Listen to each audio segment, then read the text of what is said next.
Thanks for joining us for CBN News Today. I'm Ephraim Graham. Kurdish forces fighting to protect the critical Syrian city of Kobani from ISIS have more weapons and ammunition. The U.S. military says it airdropped the arms along with medical supplies Sunday. And the U.S. launched 11 airstrikes against the Islamic State group in the Kobani area. Mark Martin has this story. A spokesman for Kurdish forces says the American airdrop of weapons will help greatly in the battle against ISIS. He says the Syrian Kurds hope for more. The Islamic State militant group currently controls around half of Kobani, which is in a strategic location along the Syrian-Turkish border. The intense battle for Kobani is more important for symbolic reasons than strategic, however. ISIS wants to win a propaganda victory in the midst of U.S.-led airstrikes. Over the weekend, the U.S. used its air power to destroy a Syrian oil refinery held by ISIS. The group's captured oil facilities have netted ISIS as much as $2 million a day. But the attack from the air has now helped push back the Islamic State. And if he continues to present us with major targets, as he has done in the Kobani area, then clearly we'll service those targets, and we've done so very, very effectively here of late. U.S. leaders admit Kobani could still be lost, but they say the real goal is to degrade ISIS overall and the group's ability to wage war. Meanwhile, the number of refugees left by the jihadist rampage is staggering. In the nearly 4 years of this crisis, 900,000 people have been registered as refugees here in Turkey. The reality is that the numbers are nearer to 1.6 million. U.S. leaders say the primary focus is still fighting ISIS in Iraq, but it's clearly trying to stop the Islamic State jihadists from taking Kobani in Syria. If the city falls, it will not only be a strategic and propaganda victory for ISIS, it will be seen in the region as a defeat for the Americans and their allies and become a recruiting tool for ISIS on social media. Mark Martin, CBN News.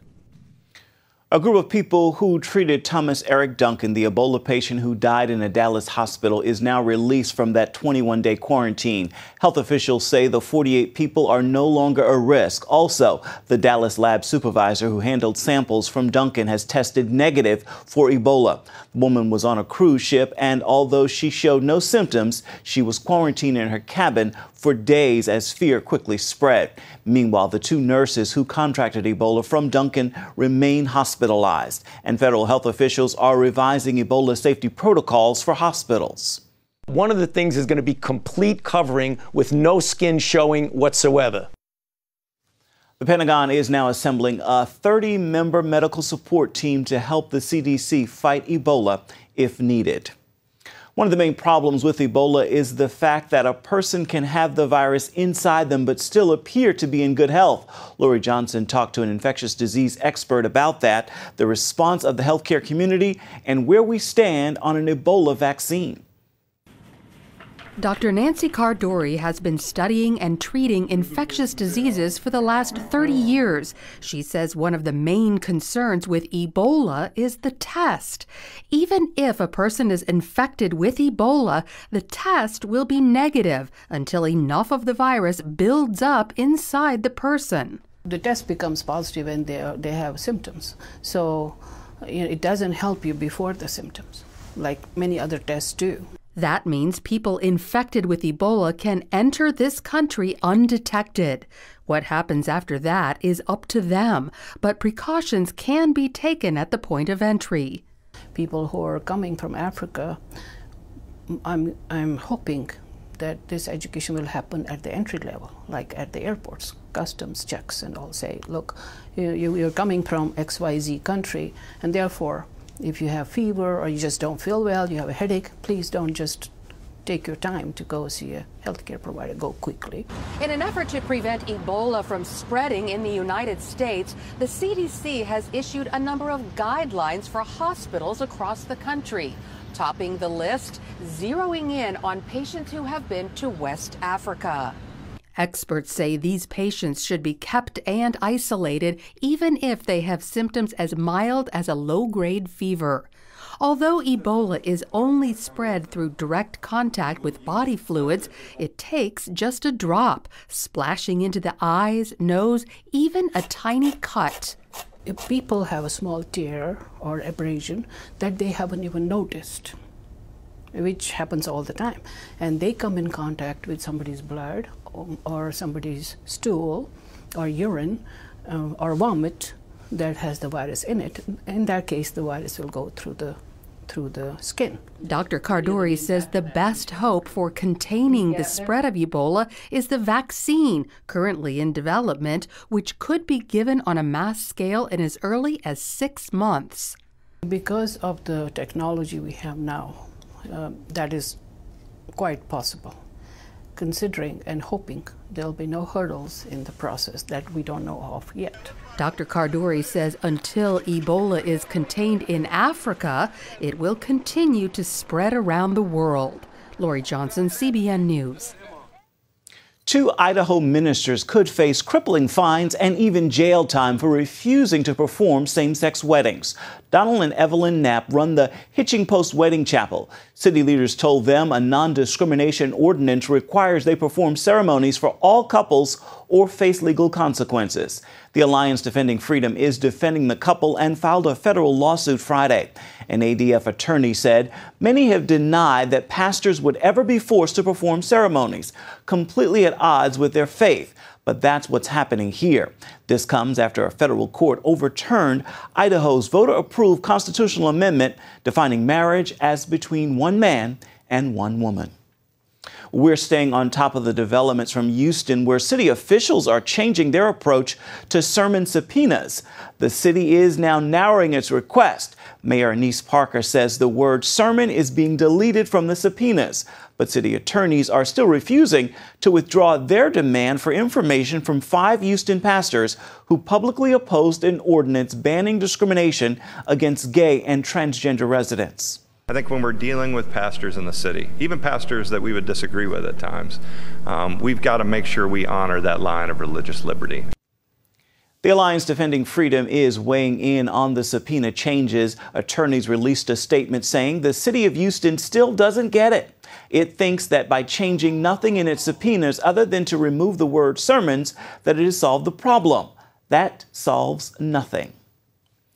Roman Catholic bishops have scrapped a controversial proposal to make their church more welcoming to gays. The bishops failed to reach a consensus on a watered-down section on ministering to homosexuals. Keep in mind that the church's major goal is not to change teaching, not to change what God has revealed, but for us to change, to conform ourselves to what God has told us about life, about meaning, about purpose, about eternity, about values. That's the church's job. Rather than saying gays have gifts to offer the church, the revised policy refers to homosexuality as one of the problems the Catholic families face. The Homeland Security Department has seen many troubles. The most recent is their failure to protect President Obama and the White House. Critics say it's because the department is just another bloated bureaucratic mess. And as Paul Strand reports, some people say the massive organization could actually make America less safe. 9/11 was such a major catastrophe, it certainly seemed to call for making massive sweeping changes among the bureaucracies that failed to stop al-Qaeda that dark day. So the government went to work to put together a solution to prevent such a major terrorist attack from happening again. But some critics feel that when President Bush and Congress created the Department of Homeland Security, they simply came up with an overarching, monstrously unwieldy super bureaucracy that may have been exactly the wrong solution. CIA-trained retired Lieutenant Colonel Tony Schaefer works in the nuts and bolts of intelligence and analysis. He says the new department wasn't necessary. All those organizations were essentially functioning very well where they were sat. So this is one of those situations where the government fixed something that was not broken. Fearing that many of the departments and agencies that have to do with guarding the nation weren't working closely together enough, the Bush administration decided to force a total of 22 agencies into one giant new department called Homeland Security. Steve Bucci, now with the Heritage Foundation, worked for years as a Pentagon representative to Homeland Security. Frankly, it was slapped together quickly, a ton of different organizations. And Bucci says often a high-up official at Homeland Security doesn't really have the power he or she needs to issue orders to these agencies who were all shoved together. He has to sort of cajole them into doing things rather than direct them. Schaefer says there were serious personnel problems from the start. Many of the organizations which donated people to DHS wanted to basically use it as a dumping ground to get rid of people who they thought were not the best performers. So when you take that as the baseline, it all goes downhill from there. And both Schaefer and Bucci worry DHS is way too big and made up of parts that will just never fit together well. Imagine one department trying to oversee so many different agencies with nearly 250,000 employees. U.S. Customs and Border Protection alone has more than 60,000. The U.S. Coast Guard nearly that many. The Immigration Services and FEMA add another 60,000 or so. The Secret Service's 6,000 get shoehorned in there. And then finally there's the agency so many Americans love to hate, the TSA, with more than 55,000 workers. Just the size of it and the way it was put together from so many different parts have left a lot of overlap in some areas and gaps in others. They're still sorting that out, which at this point, so many years later, you would think they would have that worked out, but they don't. Schaefer says it has so many functions, it's difficult to figure out its actual mission. Yogi Berra once said, if you don't know where you're going, it's going to be hard to get there. And so this is very much the case for DHS. And the major problem it was formed to solve still goes on.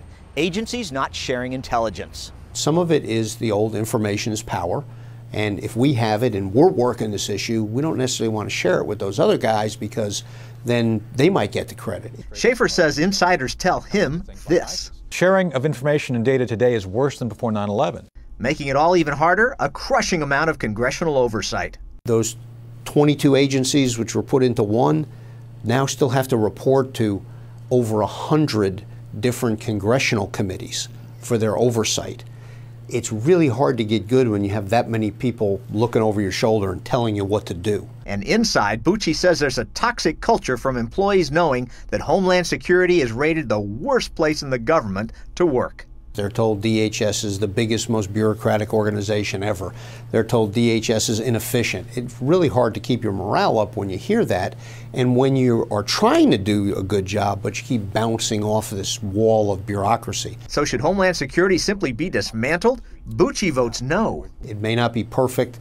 Backing up now and starting over again, I think would probably leave us less safe than what we have now. Schaefer disagrees. He says the department should be done away with because it's not only dysfunctional, it's actually harmful to its primary mission, the security of America. You see an organization which actually I think is counterproductive to the point it gets in the way of other organizations trying to get their job done.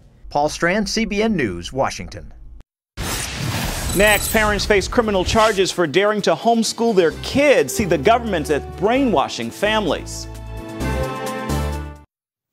Governments around the world are trying to block families from homeschooling, but could you imagine officials taking away your children just because you wanted to educate them yourself? Well, that possibility is all too real for one family in Germany. Dale Hurd brings us that story.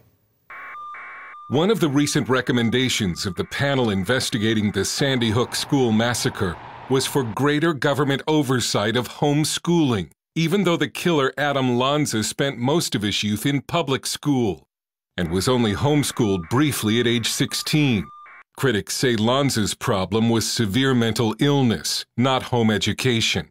But the announcement by the Sandy Hook panel set off alarm bells and reinforced a suspicion by homeschool advocates that state officials will look for almost any excuse to regulate home education. Only a handful of nations in the world allow homeschooling without some sort of restriction. The impulse to clamp down on homeschooling is, according to Mike Donnelly of the Homeschool Legal Defense Association, a transnational mindset among bureaucrats. When you look around the world, you can see there is a common mindset in a lot of government bureaucracies which wants to control what children learn and how they learn. They want to put them in state schools where they can control the curriculum. They want to have more control over parents. In Ireland, a homeschooling mother of 6 was recently jailed for failing to pay a homeschooling fine. The laws in Sweden are so tough, the leader of Sweden's homeschool movement had to escape to Finland. But Germany is most notorious for what some call its persecution of homeschoolers. Germany continues to be a very hostile environment for parents who want to homeschool their children. And the German government seems to have shrugged off worldwide criticism that it violates parents' rights. Homeschoolers Dirk and Petra Wunderlich lost custody of their 4 children in a police raid last year. It didn't matter to authorities that the Wunderlics have created an idyllic setting for their children to learn in, or that the Wunderlich kids are obviously educated, happy, and well-adjusted. German police came to their door in 2013 and threatened to knock it down, then took their children for 3 weeks, only returning them after a court hearing that brought international protests, and under the condition that the Wunderlich children would have to go to public school. The state kept custody, so that if the family tried to flee Germany, they would be hunted down like kidnappers. Dirk was defiant. You have no right to do this, what you do. And don't you think what you are doing? You snatch my children, bring them in foster home, and that is good for welfare? You destroy a family and say that is good for the welfare of the children. The Wunderlich children described German public school as a waste of time, with a classroom environment that was out of control. When there are so many children and they are talking about all kinds of things, it's really loud. In homeschooling, I felt like we were able to learn a lot more in shorter time. In school, they always make it so long, and still you learn less than in homeschool. They don't learn anything, they get a brainwashing about reality, and also they learn bad behavior. After a court appeal this year, Dirk and Petra regained custody of their children. They've decided to homeschool them again and face criminal charges. Well, there's no question that the family are going to be prosecuted criminally for homeschooling. If they wanted, the Wunderlichs could flee Germany, but they've decided to stay and fight Germany's homeschooling law. I know that this way I'm going, that is the way of God we have to go, and for this there is nothing to regret or anything. But the Wunderlichs could lose custody of their children again. Dale Hurd, CBN News in Hessen, Germany. Next, Britain votes for Palestinian statehood and world leaders pledge money for Gaza. Is the world rewarding Hamas for terrorism?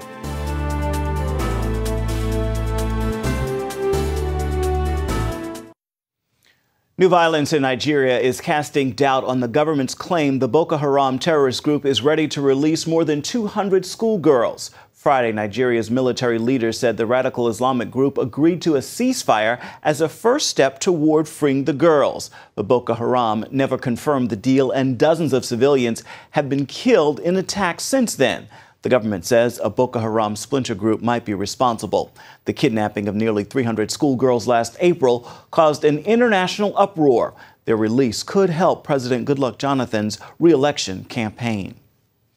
World leaders are planning to spend billions of dollars to rebuild the Gaza Strip, even though Hamas began the war responsible for the destruction. The head of the UN visited both sides last week, condemning Israel and calling for peace talks to resume. As Julie Stahl reports, some international Christian lawmakers say he's got it all wrong.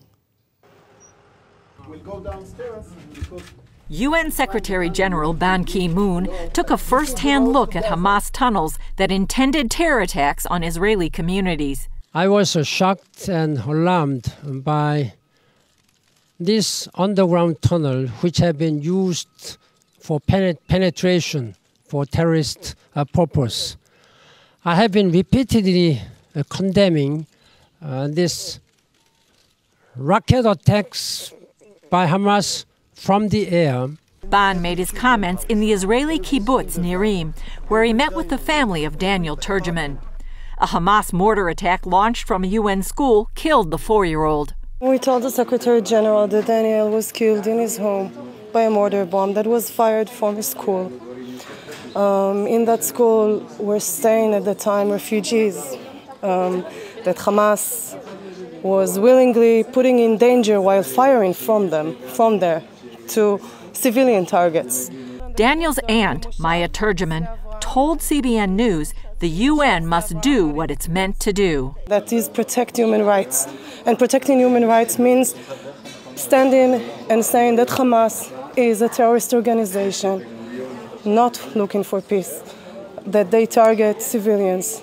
During a visit to Gaza, Ban condemned Israel for striking UN properties during the summer conflict. He mentioned the UN investigation of Israel, but didn't say anything about investigating Hamas. In Jerusalem, Christian members of the International Israel Allies Caucus called for the UN to act. The conflict, the rockets, the barrage, the total disregard for human rights on either side of the border that Hamas represents, rightly labeled a terrorist organization in our view. You cannot negotiate with people who embrace terrorism as an end to their means. That call came a day after British lawmakers voted to recognize a Palestinian state. The move doesn't change foreign policy, but provides symbolic support to the Palestinian push for statehood. I'm very angry about it. For it's absolutely not helpful what's now going on in different parliaments of Europe. For it's saying to the Palestinians, violence is the good way. It's helping the jihadists. I saw it among Latin America already. There have been a lot of countries who recognize the Palestinian Authority, and now, 1 year later, 2 years later, they have been having a lot of trouble in their countries, and they want now to reverse their decisions. Julie Stahl, CBN News, Jerusalem. And finally this hour, in the midst of the Ebola crisis, Operation Blessing is providing some much-needed help to an orphanage in Liberia. A compassionate woman known affectionately as Mother Edith offers many of these children a loving home, food, and an education at Hope in Christ Orphanage. But supplies are running low. Operation Blessing teams are providing food and chlorine for hand washing and disinfecting surfaces to protect the children from Ebola. Teams are also delivering food to families under quarantine and providing protective gear to medical personnel. You can find out more about what Operation Blessing is doing by going to its website. That is, of course, ob.org. Well, that is going to do it for this hour of CBN News Today. You can find more of our exclusive coverage of the issues you care most about at cbnnews.com. And take the time to tell us what you think about the stories you've seen here today. You can do it on Facebook or at CBN News on Twitter. Certainly hope you'll join us again right here next time. Make it a marvelous Monday, everybody.